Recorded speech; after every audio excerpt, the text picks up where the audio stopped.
lawsuits. They want me to scream. Mostly. Baptizers. I was mostly focused on something else. That's why. What was it that you wanted to bring up? Why didn't you bring it up? Oh, gentlemen. I tried not to get in here when the dudes were on stage. He's upstairs. Because you knew how it was going to go, so I let you handle it. And then you failed. Handled it wrong. Rabboni Shalom. Who's leaving the tip? Listen, gentlemen, I'd like to get a word in. I'd like to be recognized as a human who is a speaker. I put a link in the chat, and my PTR is a book of Ayn Rand, Morals and Ethics of Objectivism. You should read the book at least once in case anybody ever asks you, have you ever read Ayn Rand? This little primer is amazing. If you want me to share with you the chapter titles, I think you will agree that these are topics that you guys are actually talking about all the time. And Ayn Rand, you know, she wrote her philosophy in the 60s, and it definitely mind virused the entire culture and society of America. It was very popular. So, you know, I'm just saying it's important to know what they figured out in the 60s or 70s in terms, you know, so how we can apply it to our lives today in 2026. Hello. Hello. Great.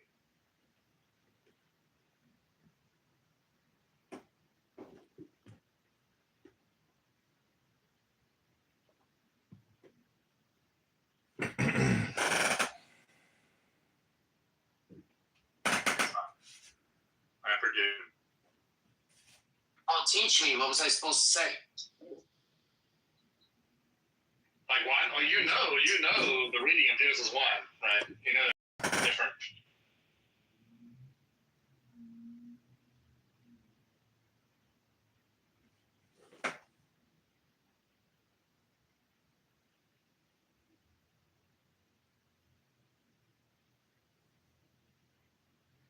Okay, this is the Ayn Rand Book Club.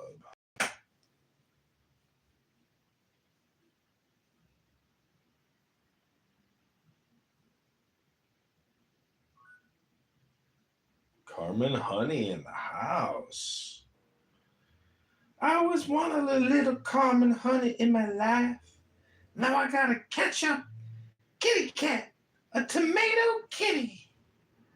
Carmen. I'm not sure who you are, Carmen. Maybe you are. I'm not sure who you are, Carmen. Maybe you are Abby. I don't know. Abby. I don't know. I don't know who you are, but I don't know who you are. But basically, I bought a bunch of Ayn Rand. Now, Simon actually may, if he agrees with everything in his book and I agree with it, well, then I'll have to admit that Simon was right about a lot of things. But until I read the book, we won't know for sure.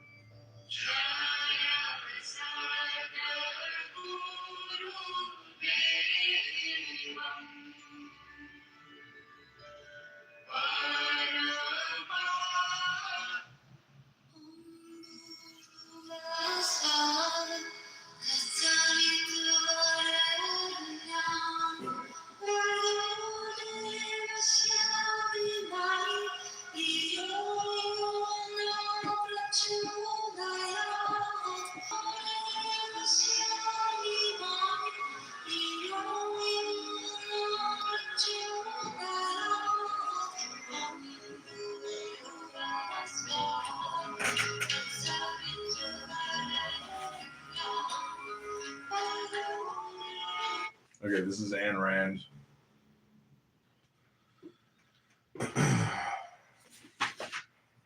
We're going to try to get through the whole book in 2 days. And I think after we... So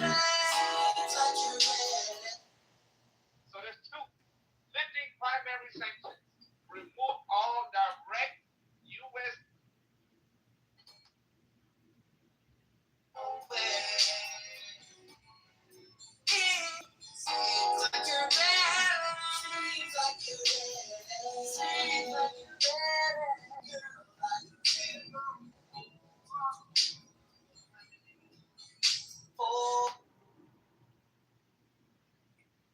That's like the opposite of drill music, but still like disgusting music because it's like, girl, you're ready.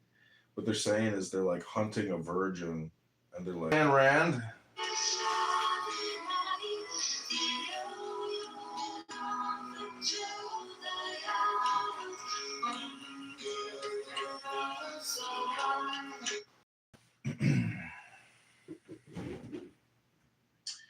It is not a mere semantic issue, nor a matter of arbitrary choice.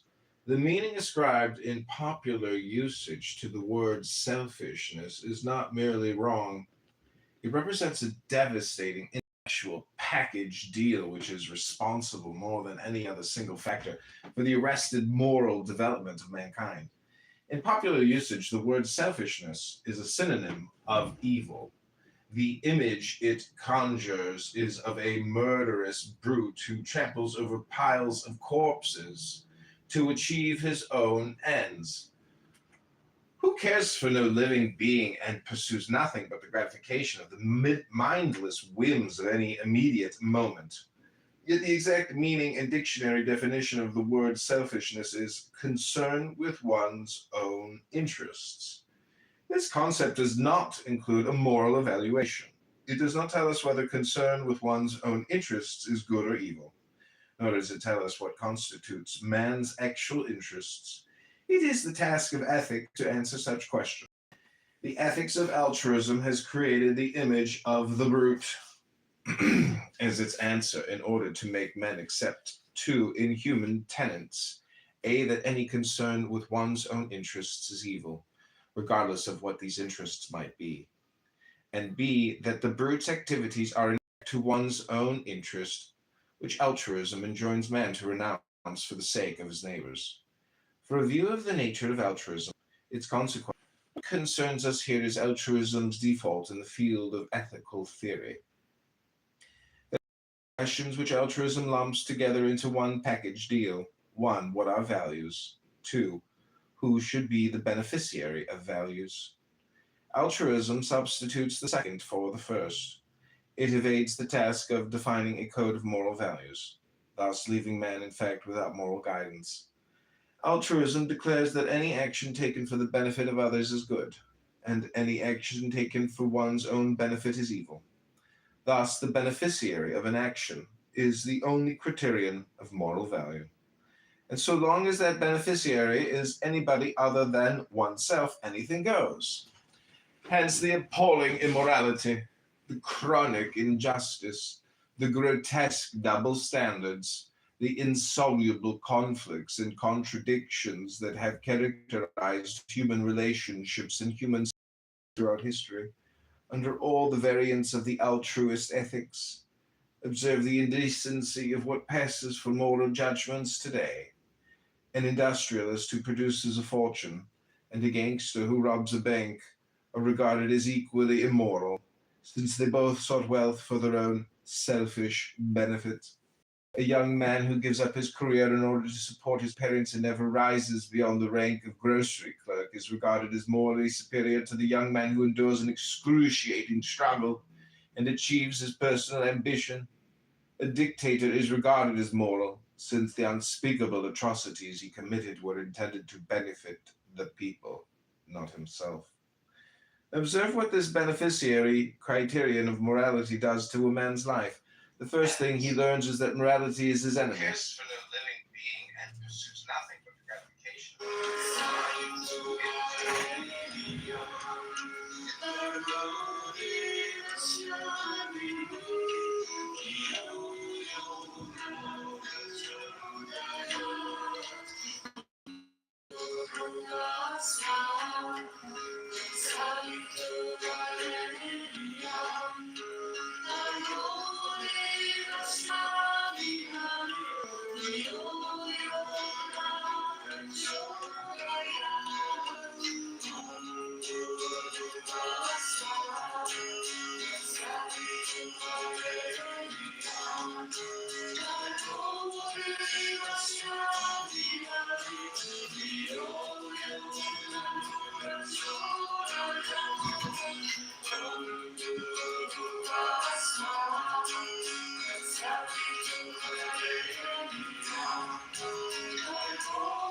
Maintain the argument for intimidation, introduction.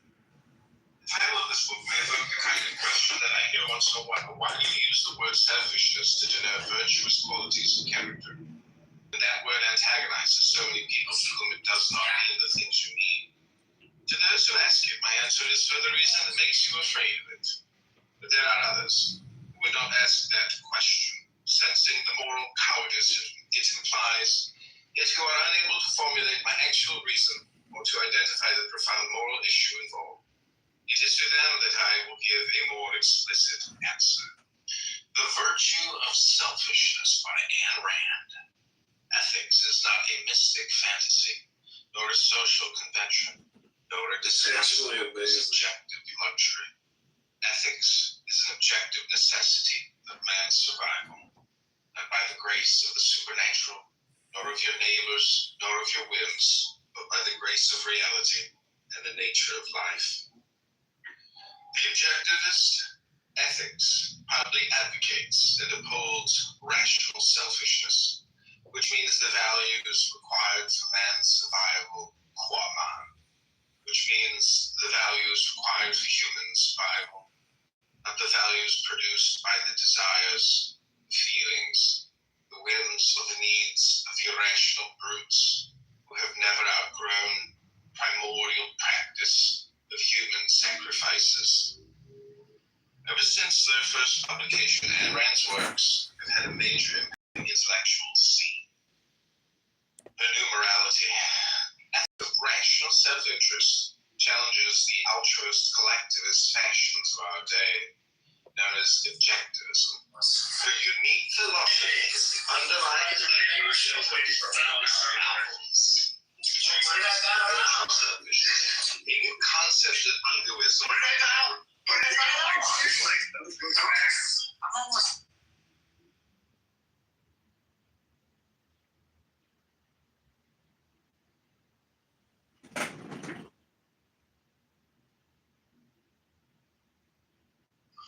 You function by happening, that is to say, by spontaneous occurrence. And this is not a state of affairs that you should realize. I cannot possibly preach it to you, because the minute you start thinking, I should understand that, this is the stupid notion again of I should bring it about, when there is no you to bring it about. That's why I'm not preaching. I'm only